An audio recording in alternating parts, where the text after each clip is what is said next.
One world currency. The New World Order. Those are the roots of trouble. I imagine that right now you're feeling a bit like Alice, tumbling down the rabbit hole. Let me tell you why you're here. You're here because you know something. What you know you can't explain, but you feel it. You felt it your entire life. That there's something wrong with the world. You don't know what it is, but it's there, like a splinter in your mind, driving you mad. It is this feeling that has brought you to me. This is your last chance.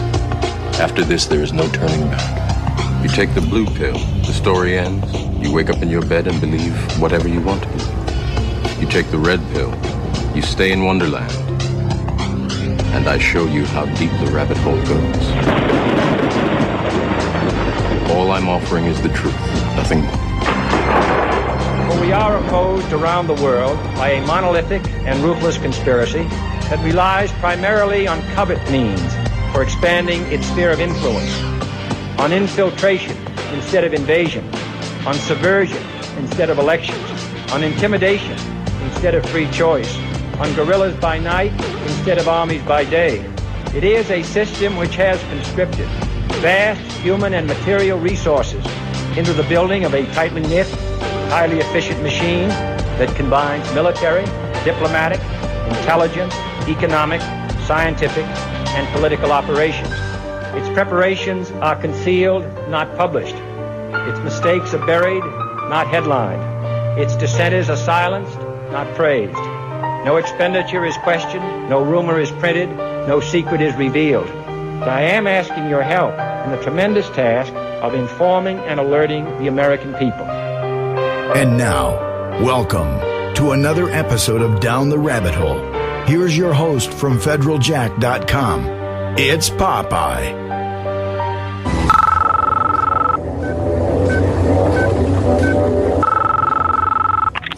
I know you're out there. I can feel you now. I know that you're afraid. You're afraid of us. You're afraid of change. I don't know the future. I didn't come here to tell you how this is going to end. I came here to tell you how it's going to begin. I'm going to show these people what you don't want them to see. I'm going to show them a world without you. A world without rules and controls, without borders or boundaries. A world where anything is possible. Where we go from there is a choice I leave to you. That's right, ladies and gentlemen. It's a choice I leave to you, and it's a choice we leave to the powers that shouldn't be. Welcome to tonight's live edition. It is March 6th, 2013. It's the Wednesday edition of Down the Rabbit Hole. And tonight, I am going to take 5 people to the woodshed. All MSNBC stooges. Well, 2 of them stooges that work directly for MSNBC, and the other 3 are stooges that MSNBC would bring on to push an agenda. And I'm going to point out right in the beginning, before I forget to point out this important fact, that the 2 clips that I'm going to be ripping apart tonight, although they are both from MSNBC broadcasts, they were aired apparently on 2 different nights, one last night, I guess, and one tonight, although the one could have been aired earlier and somebody could have put it up on YouTube already. I mean, it could have been up that fast. It is a possibility. But you can see whether they were both aired tonight or they were aired one yesterday and one today, it doesn't really matter. The important thing to focus on is what they're talking about. But the reason I bring it up is because you can see there's 2 different shows. One's Hardball with Chris Mathews, Mr. Shivers Up My Leg When Obama Speaks. Such objective journalism. And the other show is Lawrence O'Donnell's show, which is really so crappy I don't even remember the name of it, to be quite honest with you, but I'll tell you when it comes up, whatever, if I remember to, because it's really not important. But you can see they're both reading from a cue card, and although Lawrence O'Donnell's a little bit more he has a bit of a lead-in up to the point that there's a talking point. but they both, his is maybe 2 or 3 extra lines that he might have ad-libbed or somebody, he had his writers add, but there's a talking point line that they all are sharing, and it's the crazies are rising, and Mark Potok's back to point out he sent a letter to the government, to DHS, and to Eric Holder saying, the crazies are out, and they hate Obama because he's black. If we had a white guy, we wouldn't have to worry about that, but it's racism. It's just ridiculous, and I've talked about this kind of crap before, but, it's about that time, usually around this time, around March. Potok comes out every year, starts running around, right? Now, what's next month? What's next month? Next month is what? March? What follows March? April. It's a big month for them, isn't it? A lot of different things going on that month. A lot of anniversaries, a lot of death, a lot of bad things seem to happen in March.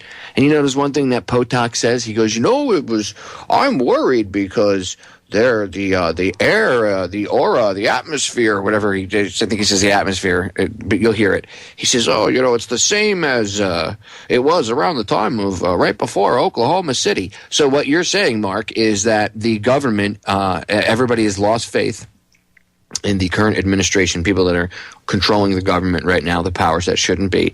And in order to get people to like them again, they will turn around and stage a false flag event and blame it on homegrown patriot terrorists, right? That's what you're saying. Because if you've ever done any investigation, any bit at all, you'd know that. Oh, that's right, Mr. Potok. I forgot who you speak for and who you are and what you stand for. So that's right. It doesn't matter if you've even done the research. You'll never admit that any of it's true. You'll always say it's right-wing extremism and crazy nutbags. And you know what? I have to say, that's the one thing I like about the Mathews piece, because the one guy Mathews has on, and although they're all in agreement that they're crazy conspiracy theorists, ha, ha, ha, world government, and you're going to hear it. Well, although they're all laughing and joking around and everything else, you hear Potok and this other guy kind of get into it and Chris Mathews doesn't agree with him either, because he says, well, the radical left is just as bad. And they're like, oh, no, the left. And then Chris Mathews even says, you'll hear him say it, truthers aren't as bad as birthers. First of all, you see the labels, they're trying to split everybody up. But you see, he has to defend the left no matter how absurd the argument could be. So he'll say, no, truthers are way, way better. They're not as nutty as the birthers are. So now, in a way, he was defending 9/11 truthers? I mean, does that make any sense? No, it doesn't. Because he bashes 9/11 quote-unquote truthers. But in this, you'll see. It's complete garbage, and they bash We Are Change. They're a horrible, hate-filled group. We Are Change is a horrible, hate-filled group. Okay, ladies and gentlemen, look, I don't know if anybody's paid attention to the work Luke Rudkowski does. Now, regardless of whatever people have said about him in the past and all this garbage from years ago, if you judge the man by the work he does, judge the tree by the fruit that it bears. Have you seen the videos and the interviews this kid does? He goes out and he actually does real journalism. How about exposing the NYPD for letting some dude get stabbed half to death in the subway? And when the guy disarmed the attacker, the cop that was standing 2.5 feet away behind an armored door finally stepped out and pulled his gun out and told the guy, hold it right there. I mean, really? That's real journalism. That's what you're going to bash? You're going to bash him? You're going to bash a group that, something that he started years ago that is all over the world. And no We Are Change groups that I know of go around, pushing hate and everything else. In fact, I've seen We Are Change groups be some of the first people on the ground. Let's see. Current tragedy that just happened. Hurricane Sandy. Who were some of the first people on the ground? It was We Are Change and Occupy Sandy. They actually beat out the government, the city government, to respond to areas on Staten Island where most of the people that live there were NYPD. Oh, high volume of police officers and the such in the area there. And their own government didn't come to help them out. We Are Change and Occupy Sandy did.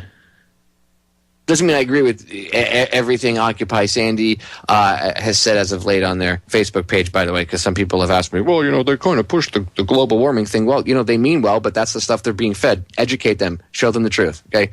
That's the way you combat that. I'm not going to fight amongst groups because that's not going to help the situation. We all need to get along. We need to stop arguing and finding ways to hate on one another and be separated because these idiots know how to keep us separated, okay? Well, the truthers are better than the birthers. You'll see. You'll see. They're good. They're real good. But you know what? We're better and we're smarter. You see, they attack groups like We Are Change and the such because they don't want you to know the simple truth, okay?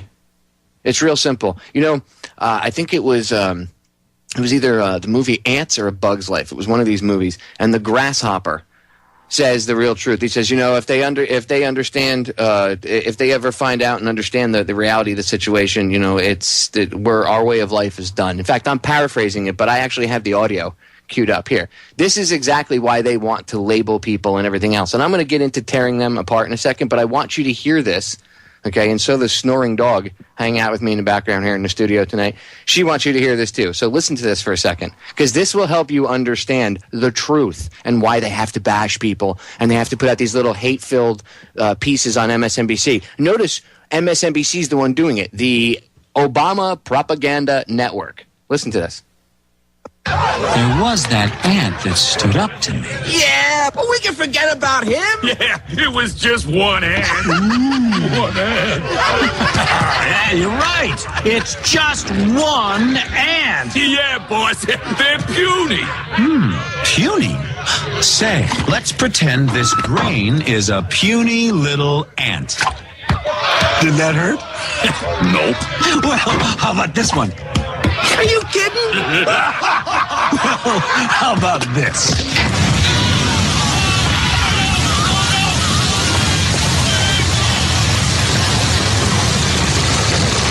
That noise is everybody waking up.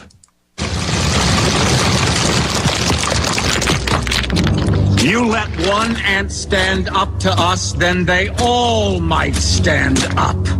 Those puny little ants outnumber us 100 to 1. And if they ever figure that out, there goes our way of life. It's not about food. It's about keeping those ants in line. Now you get it? Now do you understand? That's the way they look at us. That's the simple truth that these powers that shouldn't be do not want you to know. They do not want you to know any of this. And now, with that in mind, let's get to their propaganda and start taking these tool bags to the woodshed where they belong. In the spotlight tonight, guns, paranoia, and hatred. According to a new report by the Southern Poverty Law Center, the crazies are on the rise. We now have more groups who believe that the federal government... And by the way, that's the line I want you to remember. The crazies are on the rise. Remember that, because when I'm going to bring it up and remind you about this. When I play the Mathews clip, he says the exact same sentence. And if you listen to their quote-unquote reporting, there's a lot of the same bullet points, ladies and gentlemen. Okay? It's propaganda. And MSNBC, you're a joke. Is conspiring to take Americans' guns and destroy their liberties as it paves the way for a global one-world government. Last year, the Southern Poverty Law Center counted 1,360 of these groups, an all-time high. Only 149 existed when Barack Obama won the presidency. Now, you see how he's going to frame the argument? This is how they set this thing up. It's a straw man. I'm going to tell you why this whole thing's a straw man. You're going to see why. Okay, again, if you understand anything about trivium, logical fallacies, you know, just pay attention to this and you'll see what's going on. They're going to frame a straw man argument. What they're doing is, right now, they're saying that there were none of these problems really when George Bush was in power. Nobody really hated the government. People, I mean, there were a few, but the real hatred and this real vitriolic rise came to power when Barack Obama came into power. And to a certain extent, that's true, but not because he's black, because he put the gear in, you know, we only had 5 gears, and instead of, you know, dealing with just 5 gears, Barack took the transmission out and put a modified, you know, 10-gear double shifter in. And now he's, you know, putting nitrous tanks in the back. So, yeah, they're amping it up and gearing it up much faster, so more people are waking up. So, yeah, there will be more people coming to the forefront and going, wow, what the hell's going on? So now that more and more people are waking up, it's because Obama's black, of course, that they're pissed off at the government. It can't be any other reason. So they're going to frame it, straw man argument right off the bat. It's racism. It's because he's a black dude. And did you hear?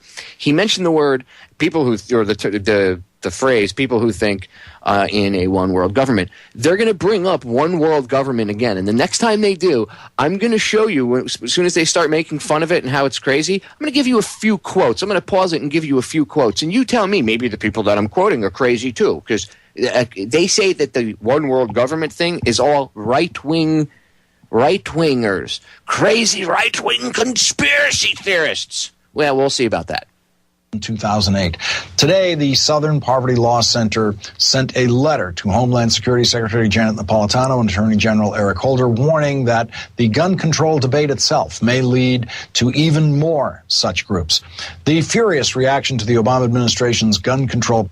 So the debate on gun control may lead to terrorist attacks by homeland crazies. So we shouldn't even have a debate about it. You should just act. But if you're going to have a debate, know that there are going to be probably crazy terror attacks if you're going to really debate about this. You see, they don't want you even to debate about it. They just want legislation passed based on fear and without using the slightest bit of logic. Because if you actually start to debate this and think about this, you'll see that it's all garbage. That's why they're doing this. This, to me, is the Southern Poverty Law Center giving a veiled threat that they're going to stage them and their masters and people that they're connected to, the ADL, and just like Oklahoma City, go back and look. Go watch A Noble Lie, ladies and gentlemen. Go watch the movie. I've had Holland and James Lane on before. Just go watch the movie A Noble Lie. If you haven't seen it, I'm sure you can find it somewhere to stream by now, or buy the DVD and watch it, or probably on Netflix soon if it's not already, I'm sure. And watch the film, and you'll see all the evidence you need to see that what they're talking about, homegrown terrorists and blah, blah, blah, blah, blah. I do seem to remember people talking before Obama, or before the election, about Obama perhaps needing a Bill Clinton-style OKC bombing to boost his ratings, because that's what helped build, Slick Willie there.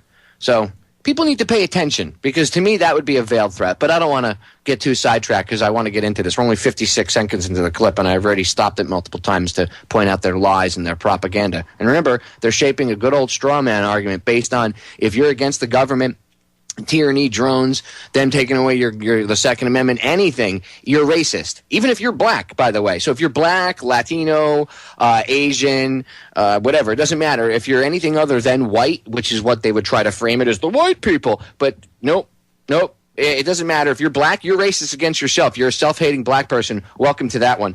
As someone of whose mother and grandmother were Jewish women, according to the Jews anyway, I have I'm of Jewish blood or whatever. I don't know. I've never been religious or whatever, but I get the same thing. You're a self-hating Jew if you talk about Israel. So now I guess you're a self-hating black person if you say that the government is screwing you over. Well, you just don't like Obama because he's black. Well, wait, but that doesn't work because you're a black guy. But I guess you're a self-hating black person. And if you're Asian, well, you're just racist because you're not black. And if you're anything else, well, you're just racist.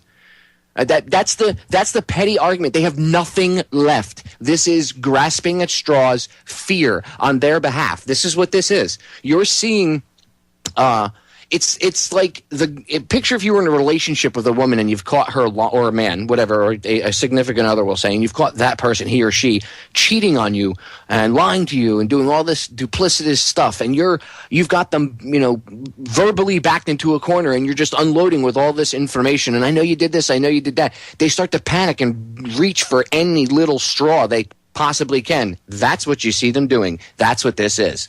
I mean, who really watches MSNBC? Oh, and by the way, Chris Mathews, when I get into that, just so everybody, we're going to do a little social experiment. I want everybody, try to set it up now so you have it open. If you're sitting around, if you hear this on the browser, you can do this. Open up if you're listening on the the archive, I should say. Open up a separate browser tab and go to Alexa.com, Alexa.com.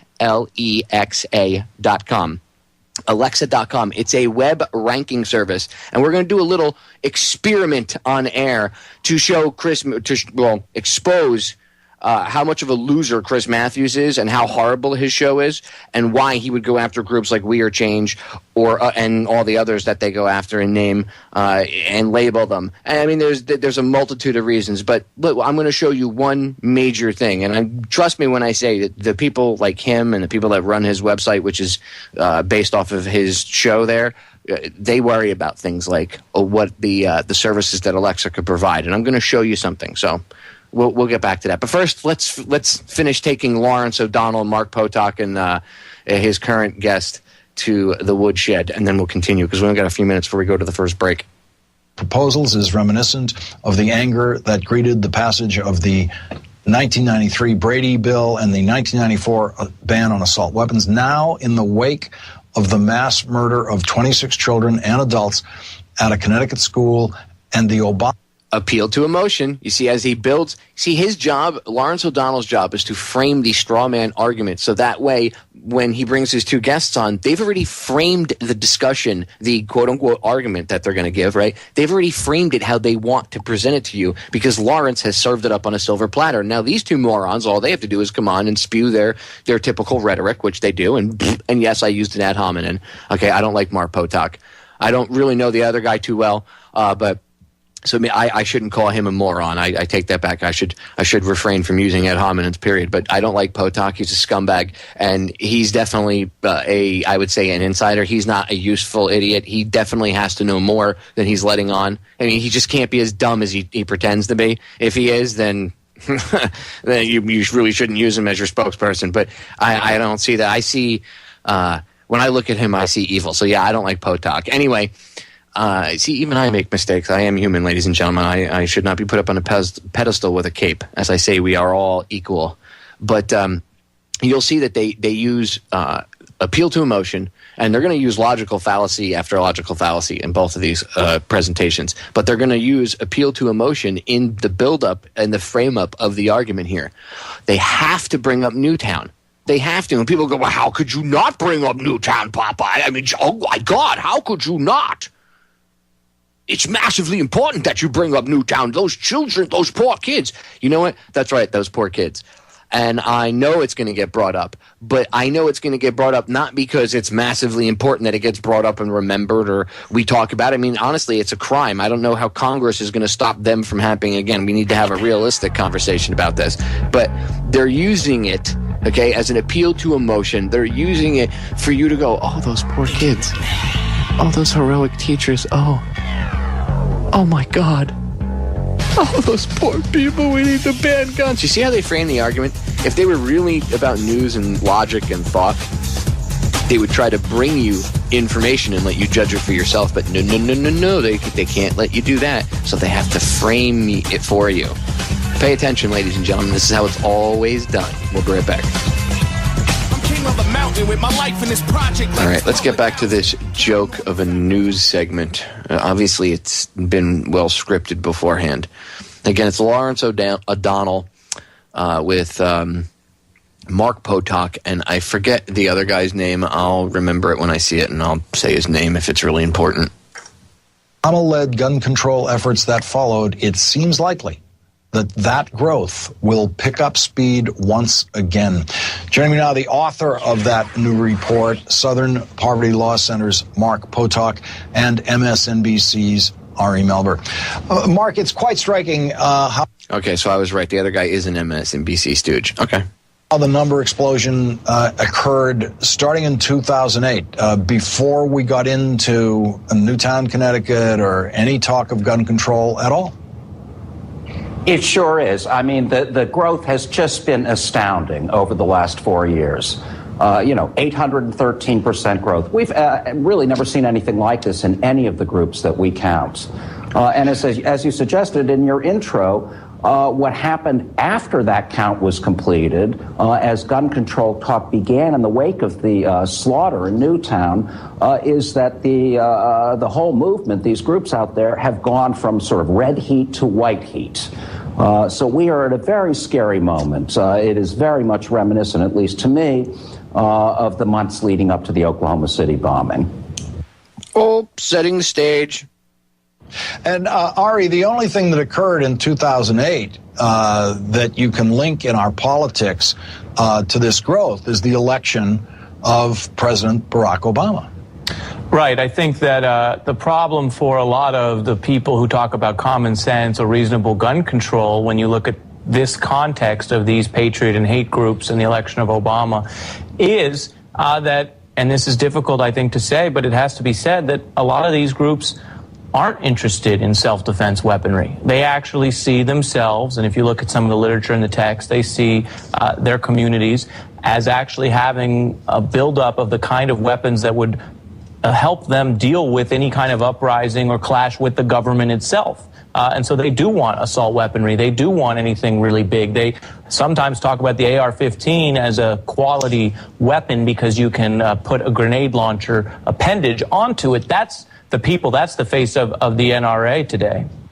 Oh, you see how he just framed the argument? So all you legal gun owners out there who haven't done anything wrong, your AR-15 is now an assault rifle that can have a grenade launcher mounted to it. You need to be stopped. You're a terrorist. You want to have a gun to be equal with the government. How crazy is that? You're a friggin' nut.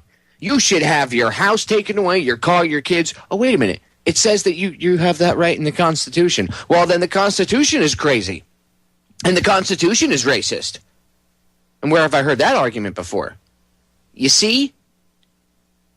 It's all crap. This guy's whole argument is crap. That's right. It's all based on the fact that Obama's black. Really? It's got nothing to do with any of the laws that he's passed in the 4 years.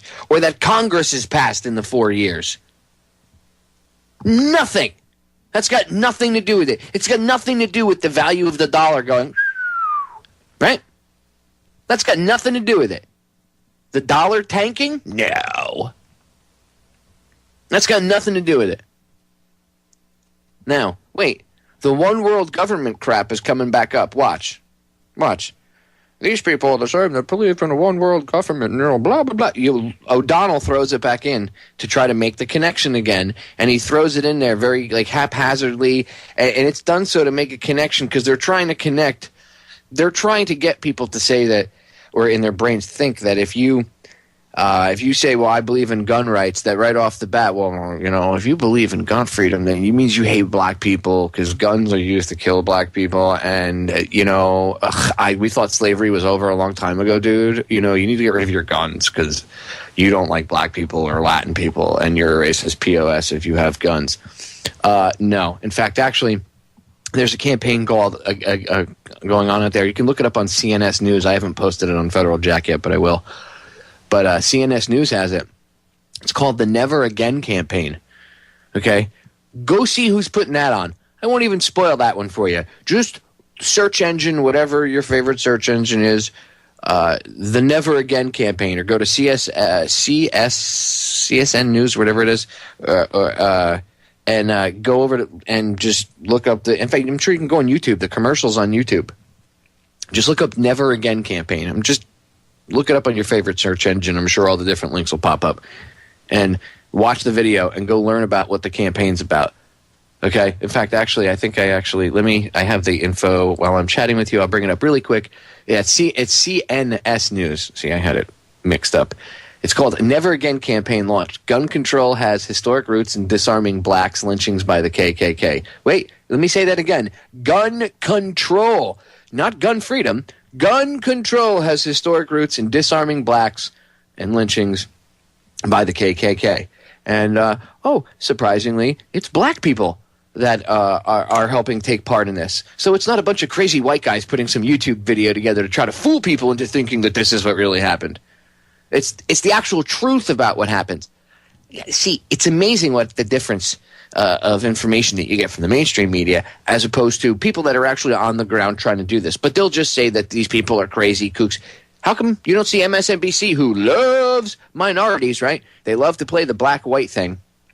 And I'm not saying that there isn't somewhat of a divide still, but where did that racism come from? Where was it learned? And I don't want to get too sidetracked because I've done broadcasts about this. Look in my archives. There were broadcasts I've gone in depth about this stuff. So it's a way of keeping us divided, like labels and stuff. Okay? And MSNBC's the first ones to push racism in your face. Oh, you're a racist, blah, blah, blah, blah, blah. Where's Where's the story about them? The Never Again campaign. What? What do I hear? I hear crickets. Yep. Hear that silence? That's what I hear at MSNBC when it comes to the Never Again campaign. That's exactly what you hear. Nothing. Nada. Because they suck. All right, let's get back to this garbage. Mark, this one world government thing, did these people actually say this with a straight face? Does anyone ever ask them if they really expect Israel and Saudi Arabia and China to all agree to be part of the same one world government? Well, no, I don't think any of them have tried to answer a question that specific and direct. I mean, look, it's probably worth saying that this idea of evil globalists goes way, way, way back to the League of Nations and even before. So this is an idea that's been extant on the radical right in the United States, at least, for a century or more. All right, now I'm going to pause it, and I'm going to school you, Potok, and I'm going to school you, Lawrence O'Donnell. Not that either of you two propaganda-peddling putzes need to be schooled on this, because I think you really know. See, Potok, you're quoting blogs and stuff and things that are mentioned on different websites and stuff, but you're not really going into detail. And neither are you, Mr. O'Donnell. I mean, you guys, these one world government people, they're kooky. I mean, they really think the governments of the world are going to get along together? Okay, well, we're all kooky, and you heard Potok try to frame it as the far right, right? He said the far right. Okay, let me read you some quotes. And these are quotes. These are not Popeye. This isn't Joe Joseph or anybody else coming up with this stuff. No. This is the very people, and I will tell you who said it after I read the quote. Okay, remember, you just heard Lawrence O'Donnell frame the argument. I don't have to sit here and try to say he said this, he said that. Him and Potok frame the argument. That any thought of a one world government is absurd, and people that talk about that are nuts. Even though that's what they talk about at the G8 and the G20 meetings, and they actually mention it on air. And Lawrence O'Donnell has even talked about it. But no, you're crazy if you a one world government. Come on. Do these people actually believe this stuff? I mean, come on, Mark. And then he comes back with, I know, but it goes back far, and it's on the radical right. Really, it's on the radical right. Huh, Mark? Huh, Lawrence? Let me quote David Rockefeller.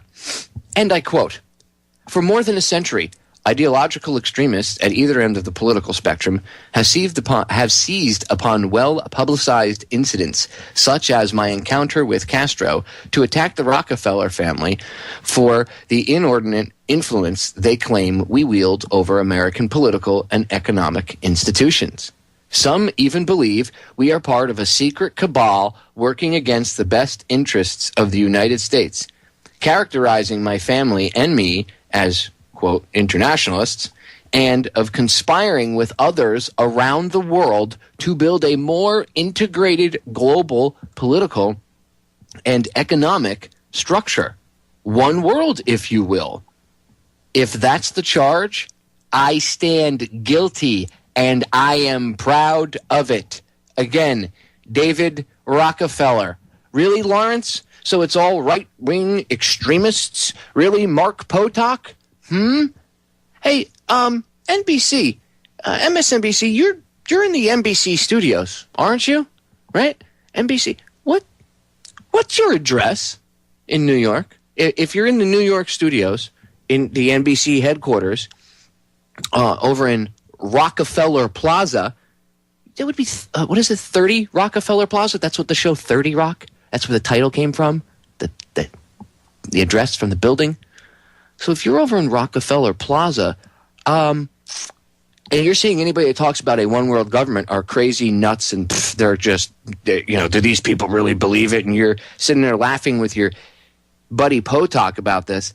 How can you guys not be lying when the very man whose name of the plaza that your building sits in, and as on the address of your building, has talked about the very thing that you just made fun of? Can you answer me that? That's a very direct question, Mr. Potok, that I don't think you've ever been asked or you've ever answered, sir.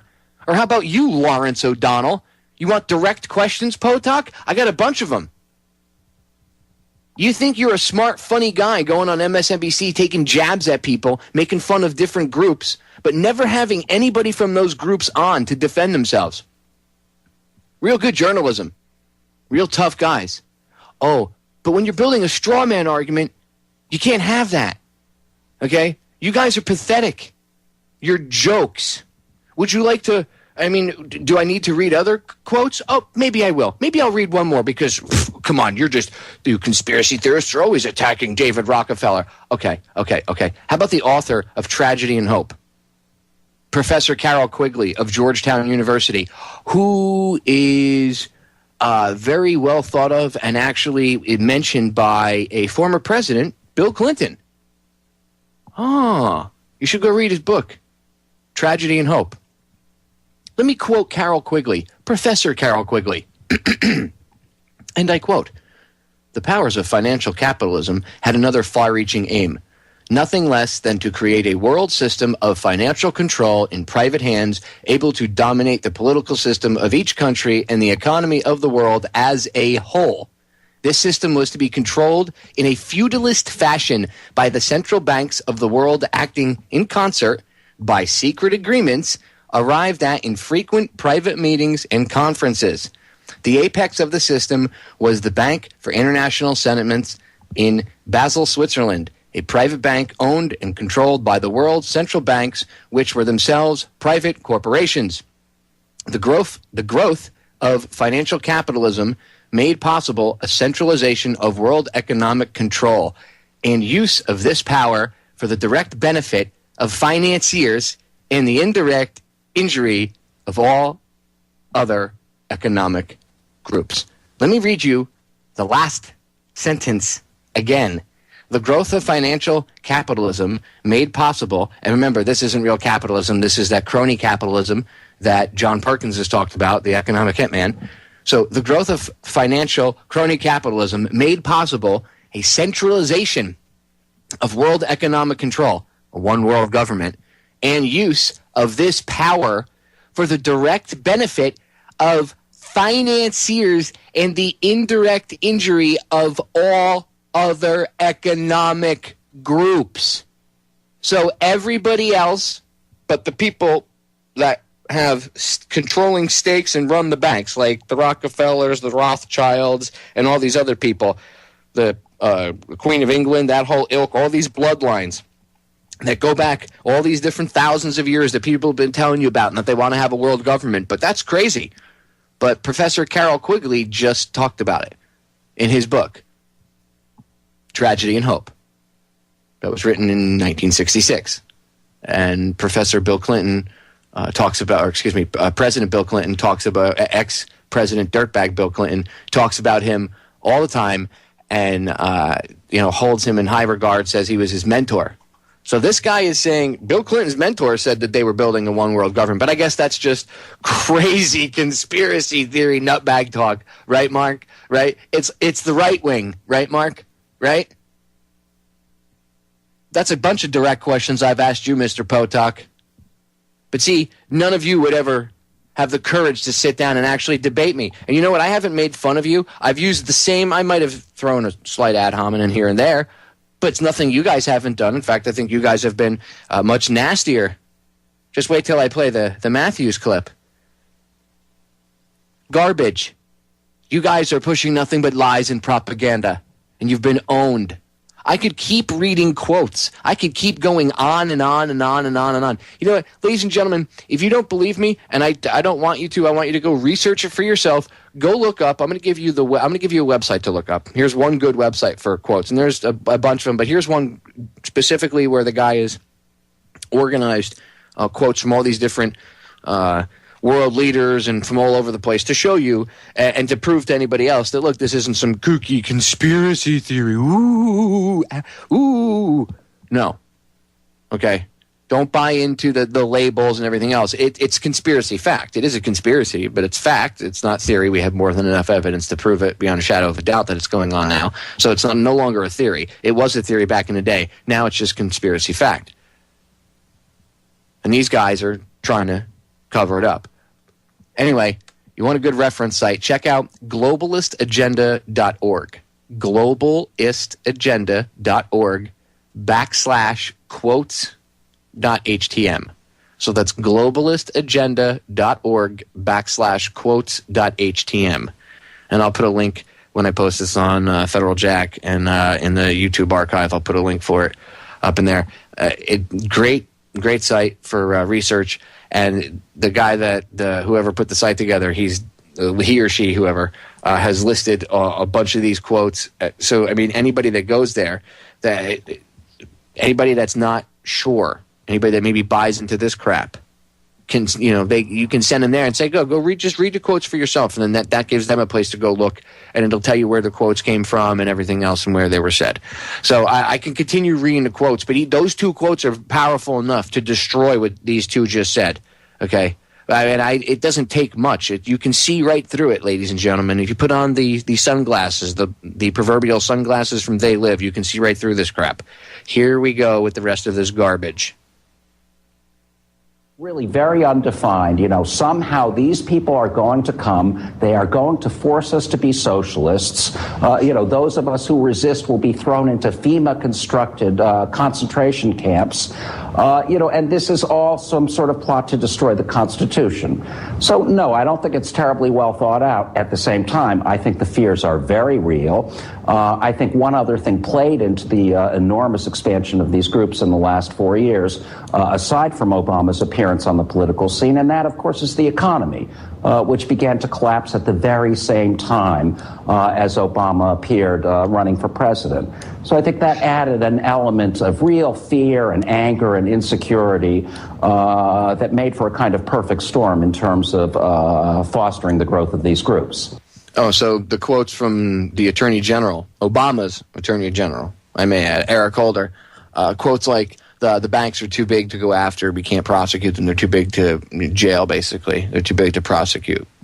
I mean, he's quoted as saying it. Go look it up. He just said it, I think, either yesterday or today. Within the past couple of days, he said their banks are too big to go after and prosecute. So, no, people aren't pissed off about that. They're not pissed off about the billions of dollars and all the shady things that Obama has done.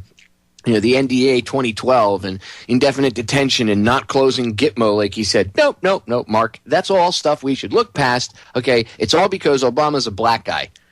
See, they think you're stupid, ladies and gentlemen. You should look at this kind of reporting and be insulted by it, because this is how stupid they think you are. They think you're so dumb that they can go racist and you're just going to believe it. Okay? Do you want to continue to play into that paradigm and be treated as an idiot by these people? Then keep turning MSNBC on and Fox News and CNN and the rest. But, I mean, look at them. Look at how they try to stir it. They try to stir racial tension because people don't agree with Obama droning little kids and drones over here now. Oh, you must be racist if you don't believe in getting a 2,000-pound JDAM sent through your bedroom window. You're racist. That's why you don't like missiles, because you're racist. The missile's gray, and you're against gray. Now with the gun control talk, it's gotten even worse. Okay. Ari, the only way you can think these things is that you have to be profoundly ignorant of what's happening in the world and the way the world works and the way the United Nations doesn't work. And we started the show tonight with a demonstration of Bill O'Reilly's abject ignorance about what President Obama has actually proposed by way of spending cuts. I only got a minute left, so I'm going to pause it right there, ladies and gentlemen. But I got to tell you, you see how Lawrence frames it, and there's only a few minutes left in this, and I'm not going to, maybe if I have time, because I still have the Chris Mathews one that I want to go over, which I really don't think I have to beat Lawrence O'Donnell's clip anymore. It's already gotten through most of the crux of their crap argument. You hear him say that anybody that has any basic understanding of how governments work and the UN works knows that this is not what's going on and blah, blah, blah, blah, blah. Really, Lawrence? Really? Really? Again, you just heard me quote David Rockefeller, and you just heard me quote Professor Carroll Quigley. But I guess you know better than they do, right? I mean, hey, they're just two kooky guys, Lawrence. They don't know anything that they're talking about, right? How about all the world leaders that have talked about a one-world government? How about all the people calling for a new world order? How about the fact that the term global governance is used all the time at the G20 and the G8 meetings? Again, I said that twice now. You on your own network have talked about it. the G20, the G8, global governance, blah, blah, blah, blah, blah. It's just conspiracy theory talk, I guess. Right? Right? Talking out of both sides of your mouth. Like the natives said, Lawrence, you speak with forked tongue. Ladies and gentlemen, hour number 1 is up. Hour number 2 coming up. Lawrence O'Donnell, Mark Potok, taken to the woodshed along with Ari, whatever his name is, because his name is, he's so inconsequential, I don't even remember it. But hour 2, Chris Mathews, and oh, look again, Mark Potok. We'll be right back.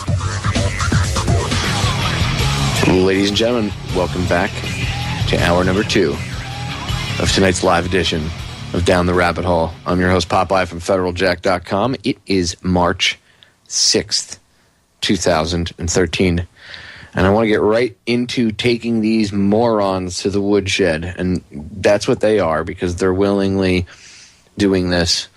I could come up with other names for them, but I'm trying to be radio friendly, especially because I know I have a younger audience that tunes in as well, so I'm not trying to alienate anybody. So moron is the only term I could come up with to describe these evil people, will say. And I don't even think they're really people as like we would call them people, but they're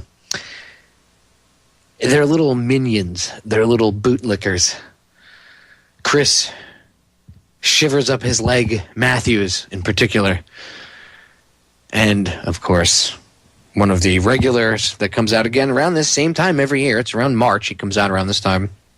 Does the rounds with a report he releases about all the crazies, all the extremist groups. Look, the year-to-year report by the SPLC. Let me tell you something. The Southern Poverty Law Center is nothing like the original group that it was formed to be. Okay, if you go look up and they say, well, this was the reason they formed it, and it was to help, poor oppressed people and blah blah blah blah blah. Well, that's not what's going on now. And this hate group crap that. This list that they put out, I mean, they lump people in if you're against abortion, and I don't mean the people that go and shoot abortion doctors. I mean, that's illegitimizes your argument when you do things like that, because now you're killing too. So how do you justify that? Okay, and don't say God would justify the one but not the other, because I don't think God, your quote unquote God, would justify any of that. So let's just be real about it. So. That's who they try to demonize. They always try to frame everything as those type of people. The crazy right-wingers, the anti-abortion nuts are going to come and shoot you. And, not everybody that's against abortion is going to go blow up an abortion clinic, okay? Maybe 1 or 2 nutbags, and who knows? I mean, has anybody ever looked, let's be honest, has anybody ever looked at any of those abortion clinic, quote-unquote, bombings or shootings or anything, and ever looked to see if there were any connections or if there was anything there to try to foment anything? I mean, it's not like they haven't done it in other avenues, so why not look in that direction? Anyway, I don't want to get too sidetracked. The point is, that's the argument they try to make. And Mathews and Potok got together and did a hit piece, just like Potok and Lawrence O'Donnell. Again, another MSNBC stooge, and MSNBC is pretty much admittedly the propaganda wing of the Obama administration, as just like Fox News was the propaganda wing of the Bush administration. And if people, you could argue that with me till the cows come home. I'm right. I mean, Fox News and MSNBC, all they did was trade places when Obama and Bush traded places. That was all they did was, it was taking off one mask and putting on another, or changing shoes, basically. That's all they did. So before I get into this argument with Mathews and I destroy what him and, because I'm going to point out right in the beginning, he says the same talking point that Lawrence O'Donnell did. But before I get into it, I want to read you a couple quotes from Bertrand Russell. He was a philosopher, an educator, and an atheist. And he was much more than that. But you should go look up Bertrand Russell. And remember, a lot of the people who are in power today, the powers that shouldn't be, they've been fed this ideology and this philosophy, I guess you could say. Okay, so let's read some of his quotes. First, and I quote, "I think the subject, which will be of most importance politically, is mass psychology. Its importance has been enormously increased by the growth of modern methods of propaganda.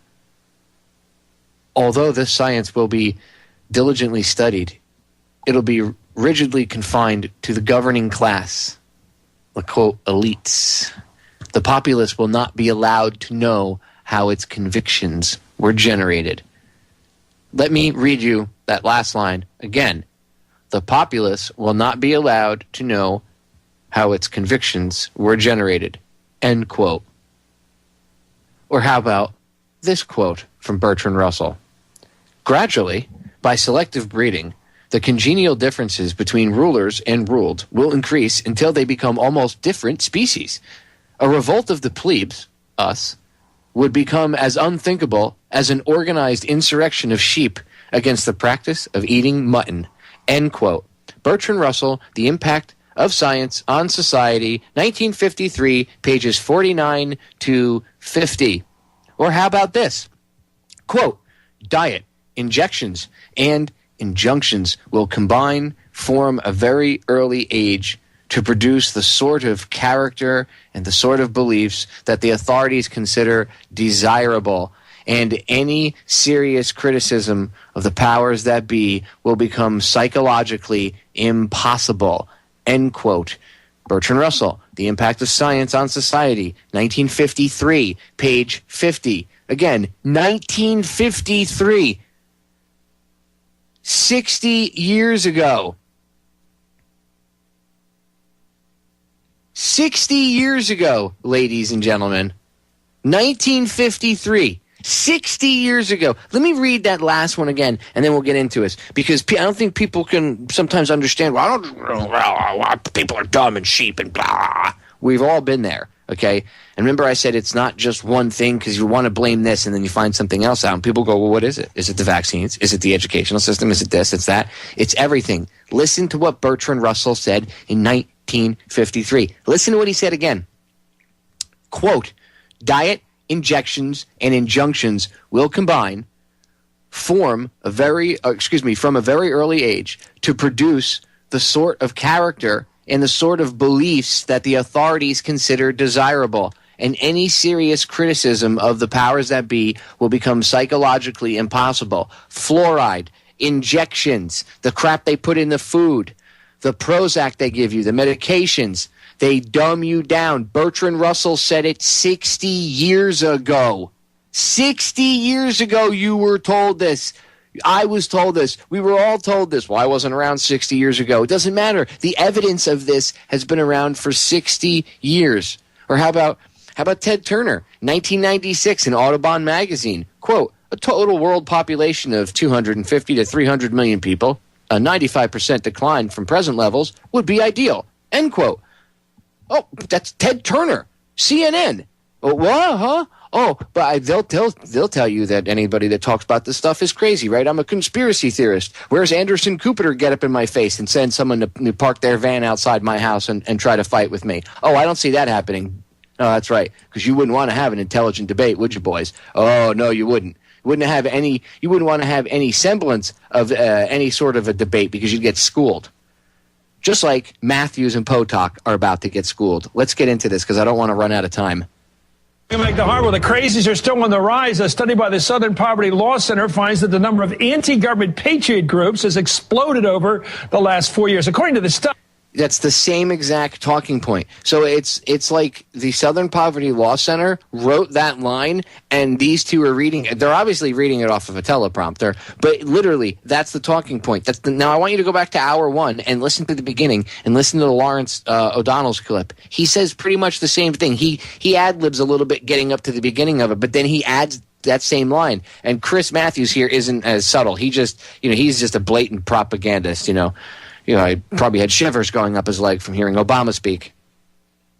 These groups typically believe that the federal government is conspiring to take Americans' guns away from them and destroy their liberties as it paves the way for a global one world government. Well, these are groups like the Constitution Party, We Are Change, Tyranny Response Team, and Americans for a Free Republic. And these anti-government patriot groups have skyrocketed in number during President Obama's time in office. There were only 149 groups back in 2008. In 2012, there were more than 1,300, and that's an increase of over 800%. 25%. Look at the chart there.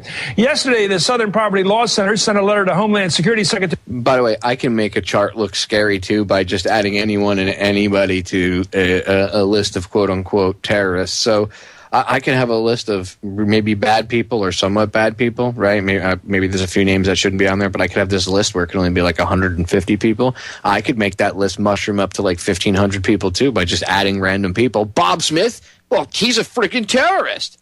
Oh, he drives a white car. He has a white car? No other color other than a white car? That guy's a racist prick. He must be a white supremacist. I mean, do you want to just grab at straws and slide down that slope, Chris? I guess you do. Janet Napolitano and Attorney General Eric Holder warning that the gun control debate may lead to even more such groups being founded. Mark Potok is a respected guy for us. He's with the Southern Poverty Law Center, and Brian Levin is with the Center for the Study of Hate and Extremism at California State University, San Bernardino. Gentlemen, I want you to start tonight. It's your report, Mark, so lead the way here. Let me ask you this. I'm going to get into this in my close tonight on the show, which I feel a lot. I look at Obama as a perfect American. I don't mean politically. We can disagree left and right on him. You can argue about the drones, argue about the fiscal policy, all that stuff. But as a citizen, the guy went to school. He never broke a law. He did everything right. He raised a wonderful family. He's a good husband, a good father. My God, I don't think he's ever got a speeding ticket. The guy does everything right. And these right-wing, and he's really been pretty moderate on guns until the horror of Newtown. And I don't know what they're so afraid of him for, except he happens to be black. Is there some reason why he has sparked this explosion in right-wing organizing? Well, I think, like you say, Chris, I mean, it has to do with his color. What I would say is that with a lot of these groups, it's not visceral Klan-like racism. It's You see how they frame the argument? It's a straw man argument, just like the last one. Again, the whole argument is framed right off the bat. It's served up to these morons that they bring on, to bolster the argument. It's served up to them on a silver platter, and it's prepared with the idea that they already know what they're going to push, the agenda that they're going to push. They already have a predetermined agenda to push. Again, that's not reporting any type of information or news information or anything like that. They should just say, look, we're just a propagandist network. If you want to tune in and listen to what a fanciful way of shoving the government message down your throat, then yeah, tune in. Otherwise, don't expect any real news. But they won't tell you that because, again, the Supreme Court ruled that these news media outlets don't have to report any semblance of truth to you. It's already been ruled on. You can go look this up. It's been ruled that the news can present a story to you, such as this, total lie propaganda, like I'm tearing it apart and exposing it to be just propaganda, blatant crap, okay? Expose it. Doesn't matter. Does not matter if I exposed it and took it all the way to the Supreme Court and said, look, this whole video was a lie, every aspect. It could be the whole thing, 100% lying from the beginning to the end. It does not matter. They're allowed to report on it like it's news, and they can't get in trouble. That's crap. Okay, so you're not getting news, ladies and gentlemen, from the mainstream media. There's an alternative version of it. I don't know what you'd want to call it. I don't even like to use the alternative media. I like to just say there's an alternative to the mainstream, and there's a lot of it. You have to use your brain and some common sense, which is what I try to at least teach my listeners to do. That way, when you guys go weed through it yourselves, because you're not going to have any other option but to do it yourselves, at least you'll have a basic toolkit to help you get through it. That's basically what I try to do here at my broadcast. Anyway, getting back into it, Mark Potok and Chris Shivers up his legs, Mathews, attacking anybody that doesn't believe in anything Obama does is great, are as racists. So now it's racist. Remember, the straw man argument is you're a racist. So every member of We Are Change, doesn't matter if you're black, Latino, Asian, purple with polka dots, from Mars, you're from Atlantis, under the sea, you and Aquaman decided to join We Are Change. Doesn't matter. You're all racist. You all hate black people. Even, again, members of We Are Change that are black, which there are. But you guys, I guess, hate yourselves. So, again, it's stupid. It's the same, it's the same idiocy as, like I said, if you're against, if someone that, again, my grandmother was a Jewish woman, right? She was practicing Jew. I'm not, but she was. If I say I don't agree with what Israel does, but I don't agree with what their government does. I'm called a self-hating Jew because my grandmother was a Jew. It's stupid. It's dumb. It's a label. You know, it's like Patrick Swayze said in Roadhouse when the guy said, your mother's a whore. He was explaining he was a cooler, and he was explaining to the bouncers not to get mad. And he said, if some guy comes up to you and said, your mother's a whore, is she? And really, what is that? It's a bunch of nouns and verbs and adjectives put together to get a rise out of you.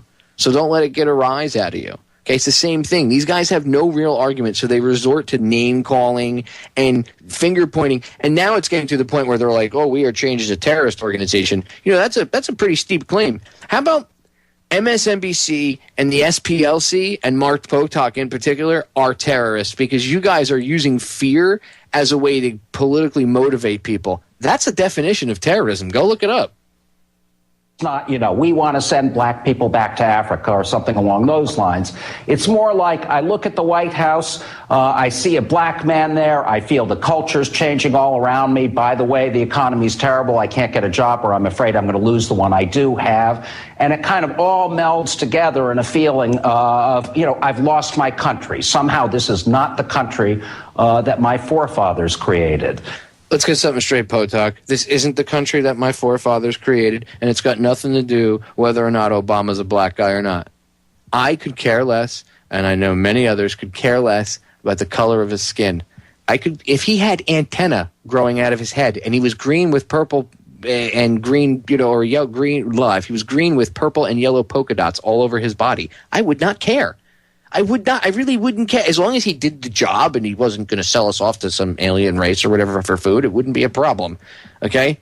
I really don't care what somebody looks like. I care how they act. The guy's a scumbag. He's obviously a puppet. Okay? I don't care if you have a Chinese person in there and Asian of any sort, native, it does not matter. Canadian, whatever. It does not matter. You will not get anybody in that position right now, okay, that is going to do anything and for the people and do the right thing, okay? This isn't about, the people are pissed off because he's a black guy. That is crap. The economy is crap, and it is crap, okay? And it's because of Obama's puppet masters, just like Bush's puppet masters. By the way, I wouldn't want a rich white guy in office either because they suck too. We need to figure out a better way of doing things. I don't want anyone in office. I don't need anyone in some Superman type of throne position, which is what they've turned the presidency into. Originally, it was nothing more than the manager of McDonald's, basically, and it didn't have much more power than that. But now they've extended it to the president can call up the CIA or whoever and say, hey, you know what? Joe Smith over in Virginia, I think he's a terrorist, and I want to park a JDAM through his front door with a drone. And even though they're debating it right now, I guarantee you if they're debating it, they've already thought about doing it, or they've already contemplated doing it, or maybe have been close enough to actually doing it, okay? Don't think that they haven't at least flown a drone over someone's house yet that was armed. If you think that those Predator drones that are going up flying around us don't have some sort of armament on them, I don't have definitive proof, but I'd be willing to bet money on it, okay? But don't worry about the drones. You're a conspiracy theorist and you're a racist.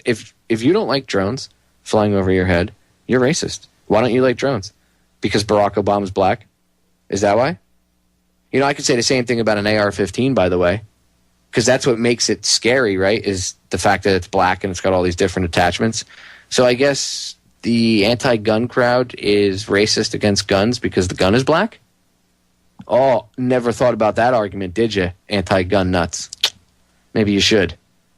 Because usually you're the same people that are pushing, oh, you're racist if you have any belief, blah, blah, blah, blah, blah, to go against big government, blah, blah, blah, blah, blah. You must hate black people, blah, blah, blah, blah, blah. Oh, but then you'll turn around and say the gun is scary because it's black and it's got all these attachments. So what you're saying is the gun is scary because of the way it looks and because it's black. How very racist of you. Anyway, I digress a bit too much. Here we go. Back to Mark Potok and Shivers Mathews. So I think there's a real heavy dose of racism in there, but it's only a piece of the mix. Let me argue that. There's so much of America that remains traditional. Small-town American life is very much small-town American life. Our religions are still our religions. I mean, Movies can be racy, but you don't have to go to movies. You can ignore their existence. Television's pretty tame. What is it that really rocks them? That really makes them, my God, it's not like my life anymore. What is it? I'm still looking for it. I understand when communities change ethnically. That's always been a concern of people who've lived there a long time. When something new, it's hard to accept sometimes. But these people live out in the Rocky Mountain areas. They live up in the Northwest. There's not much ethnic change going on in their lives, is it? Is there? Well, there's ethnic change going on in more places than you'd think, first of all. I live in Alabama, which used to be a state essentially of white people and black people. Yeah, look, let's get something straight. The country is a melting pot. It always has been. And just so people are clear, if you want to talk about some people getting treated like crap, you want to see some people really getting treated like crap, go look at how the Irish were treated. It wasn't just black people. Well, black people were the only slaves. What about the Chinese? Well, what about the Irish? You want to be, look, if you want to talk reality, let's talk reality. Let's talk about how effed up things really were. It wasn't just black people that were enslaved, it was white people too. Well, who would have the power to enslave white people? Oh, rich white people. And I'm not saying this isn't a rant against white people, but these guys are just nuts, man. They're pushing this. If you don't like global government and global government doesn't exist, think about this. First, they're saying if you talk about global government doesn't exist, and if you either talk about it and or are against it, you're nuts. Well, how can I be against something that doesn't exist? You can only have one argument. You can't have two. Either it doesn't exist or I'm a nut for being against it. But you can't have both, okay? Because if it doesn't exist, then how can I be a nut for being against it? Shouldn't it be that anybody that believes in it is just crazy in general and, they probably live in their mom's basement, right? Oh, that's right. I read you some quotes. Oh, how about this from Strobe Talbot, President Clinton's Deputy Secretary of State in 1992. In the next century, nations as we know it will be obsolete. All states will recognize a single global authority. National sovereignty wasn't such a great idea after all. Well, he worked for the Clinton administration. Is he a far right-wing conspiracy theorist, Mr. Potok? Another direct question. We'll be right back. Ladies and gentlemen, we are back with the final segment of tonight's live edition of Down the Rabbit Hole. But don't despair. You're going to hear my voice for another 3 hours. That's right. Myself and Mr. Ken Hildebrand are going to be covering for Mr. Ryan Brooks tonight. He had to take the night off. He had to take care of something. So he asked Ken and I if we would sit in. So we're going to sit in, and I got a bunch of audio and stuff I'm going to play and get into for you, hour number 3. But Ken and I are going to be picking apart the news of the day. And I'm going to get Ken's thought on the audio I played here. So you guys should tune into the Sound of Freedom next hour, and you'll be able to hear Ken and myself. I want to get his thoughts because I know he's listening to the broadcast, so I want to get his thoughts on this. So Ken, take notes. Actually, Ken doesn't need to take notes. I know he's already riled up. So I want to get back into it here in the last, 20 minutes or so. Mark Potok and Chris Shivers Up His Legs Mathews, trying and failing miserably to frame anybody out there that's actually trying to get people to do the right thing and actually be a positive change and love one another and take care of things and look beyond government for solutions and actually look to yourself for a solution. As I said, the solutions to our problems are an inside job. Well, that means you're racist and you're a terrorist now. There's now a very substantial Hispanic, Latino population. So there's that, but there's also discomfort with cultural changes, like, for instance, same-sex. And by the way, I got to pause it there for a second. I take issue with him, saying that people are uncomfortable with all this different groups mixing and stuff and all this other crap. That's garbage, dude. There are small portions of this country where there still are people that think like that. But again, you'd have to look into the ideology itself, where does racism and all that stuff stem from.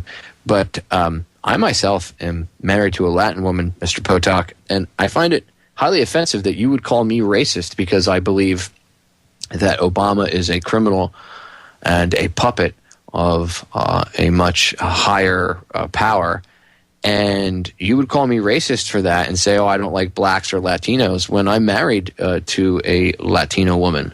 So I have a large problem with you calling me a racist and trying to frame me as something I'm not. You see, I'm one of the people that maybe falls into the gray area. You'll say, well, you're not the exception to the rule, or you're the exception to the rule, rather. No, dude, I don't want to hear it, okay? They don't try to paint anybody out there that believes in smaller government as racist. You know how many Latino people I know? You know how many black people I know that are against all this? You know how many different people of just different ethnic backgrounds altogether, other than quote unquote white? And even what is white? I mean, there's so many different countries anymore. I mean, everybody. I think everybody's a mixture of everything at this point. Humankind has been around for so long. I think if you traced everybody's blood lineage, we'd all be a mix of a little bit of each other, no matter what. So, who's really being the racist, and who's pushing the ideology of racism? Is it We Are Change? Is it groups, Oath Keepers, or myself, or other people out there? Other hosts in this network, whoever, other alternative hosts, are we the ones pushing racism? No. I'm not the one saying, there's people out there that hate you because you're black. No. That's not who's saying that. Who are the ones that are saying that there are people out there, scary oogity boogity men, that hate you because you're black, and it's everything that is said is because it's because you're black. It's because you're black, or because you're Asian, or because you're Latino, or whatever. In this case, it's always because the president's black, so everything it's because you're black, right? So who are the ones that are pushing that? I'm not the one doing it. I don't see Luke Rudowski over at We Are Change doing that. I don't see any groups or any We Are Change organizations doing that. None of them worldwide. I don't see really any of these organizations. Maybe if there's a hate group in there or something, or a white supremacist group or something. But I don't really see anybody pushing that type of hatred, except for you, at least the groups that you've listed. Now, I mean, if you started listing like skinhead groups and things like that, then maybe. But you're saying that We Are Change is racist and pushes racist ideology because they believe that there's a one world government being formed, which, again, there's more than enough evidence in people's quotes that I've read out loud here on air for you all tonight. So We Are Change is racist, and Luke Rudowski and all these people and everybody in every We Are Change chapter now all across the country, not to mention the world, they forgot to mention that, but just in this country, are racist. So how do you explain? What about the people in like We Are Change Europe or Norway or the UK or wherever? How do you explain them? Are they racist too? Do they hate Barack Obama because he's a black guy? Because their government isn't Barack Obama. Oh. So does your argument fail? Yeah, it does. It's garbage. It's propaganda. You see how they try to keep us separated, ladies and gentlemen. It's to keep you and me from talking. So if there's a white guy, a black guy, an Asian guy, and some dude with, punk rock hair or whatever, and they're all sitting in a room, or guys covered in tattoos or whatever, right? And you're all sitting in a room. Well, they want you to all judge each other based on how you look. They want the first instinct that you have. That's the first thing that we're taught when we're children, is to judge people. They tell you, it's because you learn based on, because you see things when you're a kid. No. The idea of judging people based on how they look has nothing to do with how we learn. Judging people based on how they look is something that's taught to us by our parents and the people around us, okay? And people like you, Mr. Potok, and Chris Mathews, by pushing this kind of ideology. You people are the real racists, okay? And yes, again, there are real racist idiots out there, but it's not as bad as you people would say it is. And it's got nothing to do with We Are Change. Again, how do you explain the We Are Change chapters worldwide, growing worldwide every day? How do you explain them as because Barack Obama and he is black and maybe his economic policy in the United States? But if he's not in the United States, how does his policies at home, how does him being black, how does that affect other people in the world? Well, they're racist too. So it's all because he's black. Worldwide We Are Change is because Barack Obama's black, is basically what you're saying, right, Mark Potok? Well, that's an ignorant argument and an epic fail, and it's actually an invalid argument because it's completely and utterly not true. It's just false. Okay? I don't care what you think about any of these organizations. That's a false statement. Okay? You're not coming on here as I really wish I could take him on. I wish I could debate these guys face to face. I really do. I wish I could. Because I could just do this for hours. But I want to finish playing the video. I don't have much time left. So I want to finish tearing it apart. But I would love, it's funny, when I first posted earlier today that I was going to do, go over this. This was the topic of tonight's broadcast. I had I left out one word. And I didn't do it on purpose. I just didn't realize it until I had typed it and hit post. By leaving out one word, it kind of sounded like I was going on MSNBC and not just talking about it on tonight's broadcast. And there were people like, yes, I tear him up, blah blah blah. And I was like, no, let me rephrase that. I'm not going on. They would never have me on. There's no way. They would never let me on because they would have to mute my mic, and then Chris Mathews would make fun of me and talk over me, and so would Potok, and then they would just cut me from the show or cut my mic because I would destroy them. It's all garbage, all of it. It's all their arguments are completely irrelevant and 100% crap. So no, they would never let me on. But yeah, I would love to debate these guys. So let me get back to the video and finish this up. Marriage. Obviously, increasing majorities of Americans are in favor or don't oppose same-sex marriage. But for a lot of people, something like that is a very tough pill to swallow. It makes them feel that they live in a kind of a brave new world. Yeah. So certainly it's true. I mean, you don't have to watch racy TV. I like how he mentions Aldous Huxley's book, A Brave New World. But, and no, he wasn't mentioning the book, but again, it's interesting terminology. People should go read it. They believe they're in a brave new world. So now, by the way, if you believe in gun rights, you're racist and you hate gay people. You see how Potok just dragged same-sex marriage? Well, it's same-sex marriage, too. These people are against same-sex marriage. Barack Obama's black, can't have a black president, so their hatred is they love guns because they have hatred for black people and gay people now. Do you see how they're trying to divide everybody in this? I mean, the segment, their little segment's only 9 minutes long. We're 3 minutes and 44 seconds into it. And already he's laying down the lines of division, saying, look, by the way, anybody that talks about the Constitution or freedom or a one-world government, they don't like black people, they don't like Latinos, they don't like mixed marriages, they don't like homosexuals, they don't like gay marriage. Are you kidding me? Really? Are you kidding me? And there are people that'll buy into this, but ladies and gentlemen, this is grasping at straws. See it for what it is. This is grasping at straws because they have nothing left. They have to sit there and try to divide everybody because they're scared. Because as the big New Brzezinski said like 2 years ago at a CFR meeting up in Canada, what did he say? He said that the world is becoming politically awakened for the first time in human history. And it's much harder for people to be controlled now. So in order to control you, they need to divide you and label you. But here, I want to play this because I want you to hear Potok and the other guy get into it. Listen. To sort of see Madonna on MTV or whatever it is. And yet I think there's a feeling that things are changing and changing very quickly. Well, luckily for us, our marriage has really involved a relationship between two people, me and somebody else, my wife, my queen, and that has very little to do with anybody else, luckily. Let me go to you, Brian. I mean, the way I'm chalking this up, this right-wing hysteria, if you will, maybe it's logical on their point of view, the way they're thinking about demographic change, but guns, immigration, and gays, is that your reading that those are the stimuli to these people when they decide to organize these hate groups? I think it's a lot of it, but I think we have to put it in a context. The folklore of the far right, and I'm not talking about Mitt Romney supporters. And this guy's name is Brian, it's either Levine or Levin. He's from the Center for Study of Hate and Extremism.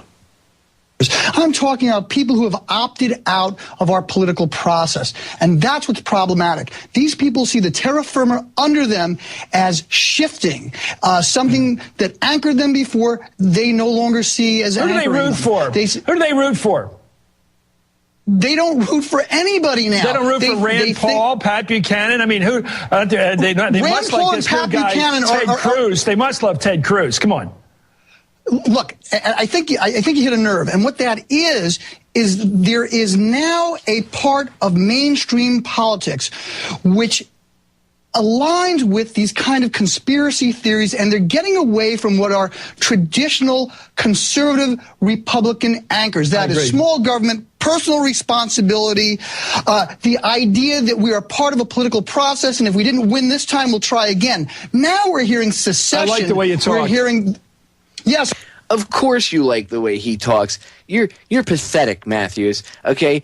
And what this guy is now saying is that if you're, if you're against government, basically, if there's this rise in.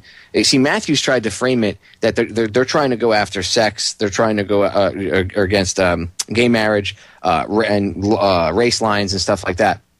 This is the guy, Brian, the guy I was telling you about. As he gets into this, I want to let it play because I don't want to get too sidetracked. But as he gets into it, he's the one that brings up, as I said in hour number one, he brings up the left, the extreme left, because they're trying to frame it again as the extreme right, the extreme right, the extreme right. And he starts to bring up the quote unquote the extreme left.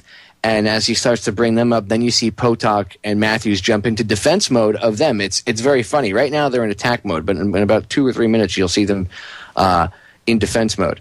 It's quite pathetic. But even this guy's trying to draw parallels that aren't true, and they're trying to basically, if you're against big government in any way, shape, or form, that's never happened before. This is all new, by the way. Apparently, our founding fathers were against big government. Were they not?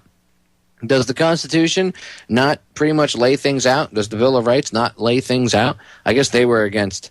I guess they were conspiracy theorists, and you see how he's like, these mainstream Republicans, mainstream Republican ideology is changing, and now you have it's shifting to this conspiratorial view of things. Well, I mean, first of all, if you go back in history and you look at a lot of things, there was the anti-Freemason party, so this is nothing new. The anti-conspiratorial view, right? This is nothing new. But basically, the crux of what this guy is getting at right now is he's attacking independence. He's saying anybody that doesn't go with the scary thing are the people that no longer partake in the political system. The people who are no longer going and bowing to the state. The non-statists, the anarchists. Boo! Do you see what they're doing? Oh my God, somebody sees that government is not Superman and that the solutions to our problems are an inside job. Well, you scare this guy and you scare the rest of these people. But I want to get back into it. I want to finish this because this is where it's coming up where this dude and Potok kind of have at it for a second when he mentions the far left. Listen to how hypocritical they are. That makes sense, but what happened to the guys, the crazy, I call them crazy because they have so much evidence to the contrary. Why is Louis Gohmert of Texas over and over again talking about birtherism? Why is Donald Trump, with the sophistication of New York City around him, I'm going to get back to you on this, Mark, why does he keep pandering to these haters? Every time a guy with the money and the background and all the advantages of life, the beautiful wife, the children, he has everything going for him. And they can always point to a guy like that and say, he's not facing financial problems. He's not facing marital problems. He's got it made, and he believes all the nutty stuff I believe. He panders to them. What is that? How does that fit into this stuff? Well, I mean, who in the world is to say what Donald Trump really believes? I mean, I think that the reason people act the way they do in large part is because there's a base out there. I also think that there's a kind of reverse part of this equation, which is that characters like Donald Trump, like a Lou Dobbs, formerly on TV, there are a number of people out there who are essentially acting as transmitters, who are bringing ideas from the very, very far fringes of the society into the mainstream. So we've got birthers, if I could just interject, we've got all kinds of conspiracy. I'm hearing the same. Birthers. Truthers. Here comes 9/11 again. Now here comes the guy from the left. Listen. Music from the more sophisticated and the least sophisticated, but it's the same music. The government's no good. It's out to get you. It's out to grab your guns. The country's turning brown and black, and you got nothing to do. And you're becoming irrelevant and gay, and you've got nothing to do with it. It is, it's not all the messages that. You see? So now conspiracy theories are anti-gay and racist. So you're homophobic or whatever the terminology of the friggin' day is. You see how you see how Mathews is trying to push it? I've never heard We Are Change or Oath Keepers or any of these groups come out and go, gay people should be rounded up and put on stakes and lit on fire. I've never heard anybody say that kind of stuff. In fact, I've heard quite the antithesis of that. Okay? Quite the antithesis of that. We Are Change, and I don't remember the other groups that he mentioned, but I keep focusing on We Are Change. I know We Are Change in particular, most of their chapters, from what I've seen, those people do nothing but try to spread truth and love and help other people. And now it's, if you're a member of one of these groups or you believe that big government's a bad thing, you're automatically against gay people and black people and Latinos. Really? Really? I guess you've never seen the large Latino quote-unquote truther community, have you guys? Oh, but I guess they don't exist, right? Because you just don't pay attention to what you don't want anybody to see. Trump. He just sells the fact that our president is from another country and basically has snuck into this country, somehow pretended to be who he is, and it's all a fraud. Right? I think that's pretty dangerous talk, too. I think that's right. I think it's worth adding how one of the things that I think that we're seeing here on both sides of the political spectrum, and I think it's important to recognize that. Now, we certainly have a risk of violence and terrorism more so from the extreme right wing. Who on the left is talking nutty right now? Give me some examples of nutty talk. Charles Barron is talking nutty from the left. The truthers are talking nutty from the left. So we have Alex Jones on the right. We have Charles Barron on the left. So Alex Jones hasn't been mentioned this whole time. Suddenly Alex Jones is brought up. He's the definition, quote, he's what they use. He's the landmark, right, for the quote-unquote right-wing conservatives, and I don't know who this other guy is. But did you hear what he said? The truthers are on the left. So apparently you're only a far left-wing nutbag if you believe in 9/11 truth. I guess there's no conservatives out there that believe that 9/11 didn't happen the way that the government has been trying to tell us it happened. Really? Again, you guys are lying. I could sit here and rattle off a list of different groups. Ladies and gentlemen, they're lying. Liar, liar, pants on fire. We have the people with Anonymous, with all kinds of conspiracy theories. One thing that I think is important. And now Anonymous, hackers, you've now been added. So hackers, you're racist and hate gay people, okay, and want to burn everybody to... Everybody just, we all hate each other. It's just the world hates everybody. There's just hate. 7 minutes and 30 seconds into this 9 minute and 7 second video clip. And they are just, anonymous and truthers and birthers. So we're all black hating, Latino hating. I guess you're just racist, right? So racist, but they keep saying black and Latino, so I have to keep throwing that in there. That's the reason I point that out. But we're all racist, homophobic, conspiracy nutbags, if you want to put it in a nutshell. That's what they're saying. Oh, my God, if you believe in a one-world government and any of this, you're just crazy. So does David Rockefeller fall into that category again? The guy whose last name is on the address of the building that you guys shoot most of your crap from? Oh, that's right. You forgot about that. Important, and that is conspiracy theories and a decoupling from the institutions and processes of our... They're not theories anymore. We have more than enough evidence that they're now conspiracy fact. So get it right.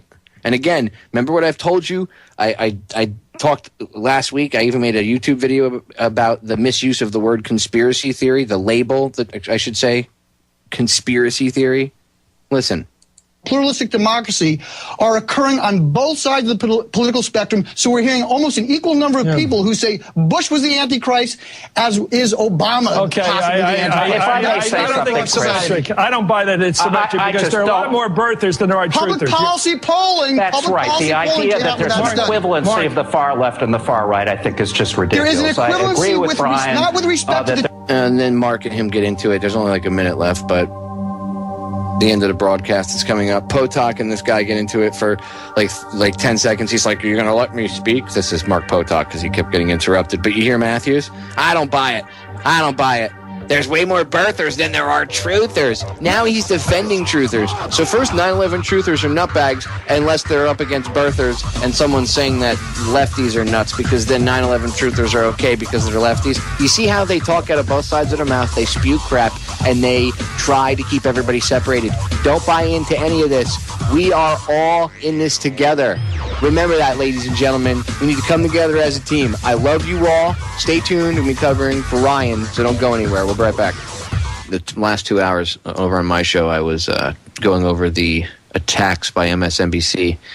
And, oh, by the way, there's a little bit of experiment that I neglected to get into while we were there on my broadcast. So I'll just do this really quick. I was talking about Chris Mathews and how, him and Lawrence O'Donnell and Mark Potok and these other stooges over at MSNBC, they did a couple attack pieces on We Are Change and just anybody pretty much that's against big government and the New World Order, anything, conspiracy theorists, and they just went all over the place. But I had said in the beginning when I was talking about it, I said, if you want to see why they would attack We Are Change, I'll tell you why. And I completely got too busy ripping things apart, and I forgot. So during the break, I had remembered. So I wanted to bring this up really quick. If you go to Alexa.com, Alexa.com, and you go to it in 2 tabs, open up 2 tabs, and go to it twice. Now, you can compare different websites, but it's just easier to do it this way.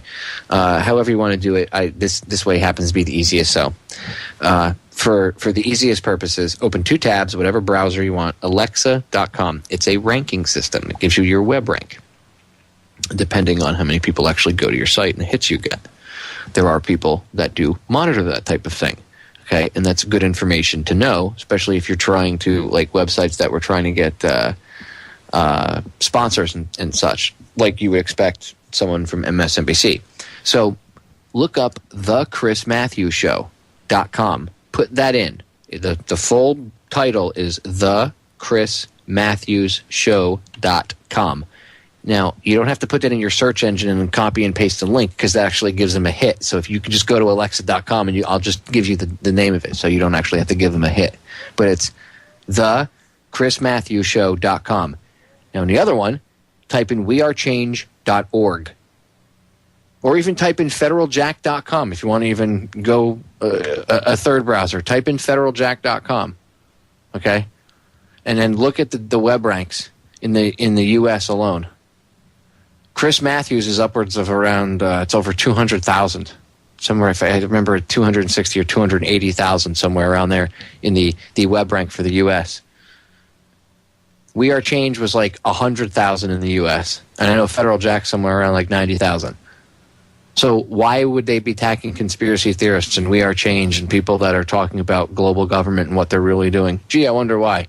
Because my site that has no political backing, no financial backing from huge corporations, none of that. Same thing with We Are Change. Yet those 2 sites have more of a reach than the site for Chris Mathews' broadcast that is aired 5 times a week live, and I'm sure however many times in reruns. That ought to show you. That's why they're scared and they attack us the way they do. It's pathetic.